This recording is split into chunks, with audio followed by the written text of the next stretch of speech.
Well, today marks 1 year since President Trump started his second term, and we asked Americans how they're feeling. The most common response in our new CBS News poll, uneasy, followed by frustrated and unsafe.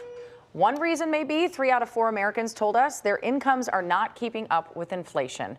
Joining us now for a closer look at Trump's second term so far is Isaac Hale, professor of politics at Occidental College. Thank you for being here. Thank you for having me. Yeah, we're glad to have you back with us, and there's so much to talk about after 1 year. So that economic uncertainty we talk about, of course, a big factor for voters. The New York Times had a piece this morning saying that even though the economy looks pretty much like it did a year ago, that a lot of the policies Trump is putting into effect will essentially weaken the economy, many of these experts are saying. Right, and this includes the tariffs that we've seen throughout the term. But speaking to that poll that you talked about earlier, only 3 in 10 Americans feel positive about the economy, and only 4 in 10 expect the economy to be in good shape next year. So if we're thinking about the midterms, if we're thinking about how people expect the economy to be doing going forward, they are not positive. Well, and you look this morning, the Dow is down 650 points at this hour. So investors even looking at this going, I don't know that we like that we're now going to impose tariffs again on Europe and what is happening here. So you have that situation going on. You also, have economic anxiety that you're talking about just in everyday life for consumers who are going to the grocery store saying, I haven't seen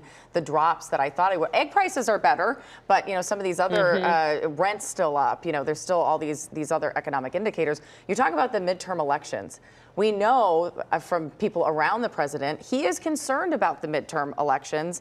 And looking at this, he probably should be. Yeah, so if you look at polls right now, President Trump's approval rating is sitting about 15 points underwater. He's about 40% approval rating right now. If we go by historical trends, the Republican Party should handily lose control of the House of Representatives after the midterm elections. Now, mid-decade redistricting is part of the story, right? An attempt to maybe change the balance a little bit in the midterms, but that's likely not going to be enough given 40% approval rating for the president.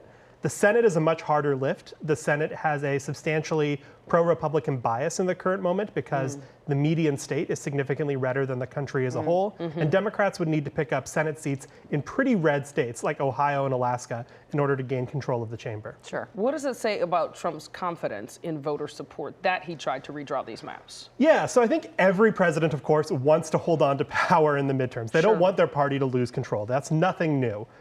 But I think what is different is that President Trump is willing to upend the rules of the game in order to shore up his party's performance in the midterm. Now, I think this could have been potentially much more successful had California not followed suit with Proposition 50. And so we see some counterbalance here.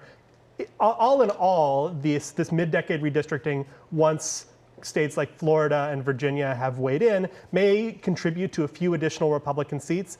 But if we see traditional trends hold in terms of presidential approval and midterm performance, this will not be enough for Republicans to hold the chamber. Well, these are one set of issues. You also have just the executive authority issue. And I feel like in this 1 year since President Trump has been president, we have seen this played out many different ways. But currently with the immigration situation, and it's still unfolding in places like Minneapolis, what have we learned about executive authority and the powers of the president this year? I think that's a great question. I think it's a story of both continuity and change. Presidents, since FDR, have used greatly expanded executive authority. The nature of checks and balances in the United States is very different than it was 100 or 200 years ago. But it's also worth noting that there is both continuity and change here. So, for instance, under President Obama, over 3 million people were deported. That's a large use of executive authority on immigration. But we also see new developments. President Trump being willing to use the powers of the president in unprecedented ways, including exercising powers of the Department of Justice, unilaterally imposing tariffs, and expanding presidential war-making powers. And seeing him push the limits of his executive authority, we're also seeing Congress not completely push back. What does that mean for Congress and the power of Congress? I think it raises some fundamental questions about the Madisonian system of government. We all learn in school about the separation of powers, about checks and balances, about the president and Congress being either co-equal or Congress being the primary branch. And I think everyone observing, either positively or negatively, views Congress as being decisively in the back seat in comparison to the president. And that is not the theoretical way in which the American system of government works, and arguably hasn't for some time, but that is being accelerated in the current administration. Well, there are so many things we could talk to you about for the next 7 hours, Yeah. but we have to let you go. Isaac Hale, thank you so much for being here. And we are going to continue the conversation again at 8:30. So thank you for joining us.